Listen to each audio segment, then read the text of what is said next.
বাংলাদেশের সংখ্যাগরিষ্ঠ কৃষক জনগোষ্ঠীকে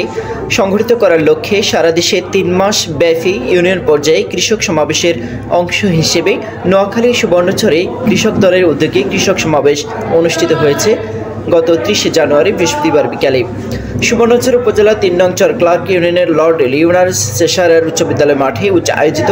কৃষক সমাবেশে ৩ নং চর ক্লার্ক ইউনিয়ন কৃষক দলের সভাপতি আবুল কাশেম মানিকের সভাপতিত্বেও সুবর্ণচর উপজেলা কৃষক দলের সিনিয়র সহসভাপতি মাস্টার মাহফুজুল হকের সঞ্চালনায় এই সময় বক্তব্য রাখেন নোয়াখালী জেলা কৃষক দলের সভাপতি বিপি ফজলালাহি পলাশ, সাধারণ সম্পাদক জিএস আব্দুস জাহির হারুন, ৩ নং চর ক্লার্ক ইউনিয়ন বিএনপির সভাপতি আলহাজ বশির আহমেদ, সুবর্ণচর উপজেলা কৃষক দলের সভাপতি মোহাম্মদ শাহাদাত হোসেন, সাধারণ সম্পাদক আব্দুল মালিক, সুবর্ণচর উপজেলা বিএনপির প্রবাসী কল্যাণ বিষয়ক সম্পাদক মোহাম্মদ বাহার উদ্দিন,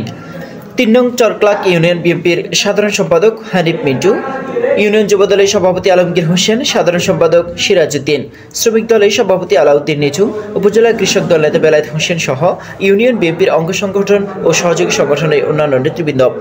এ সময় বক্তারা বলেন, বিগত বছরে স্বৈরাচার সরকার কৃষকদের সার, বীজ সহ নানান কৃষি সুযোগ সুবিধা থেকে বঞ্চিত করেছে।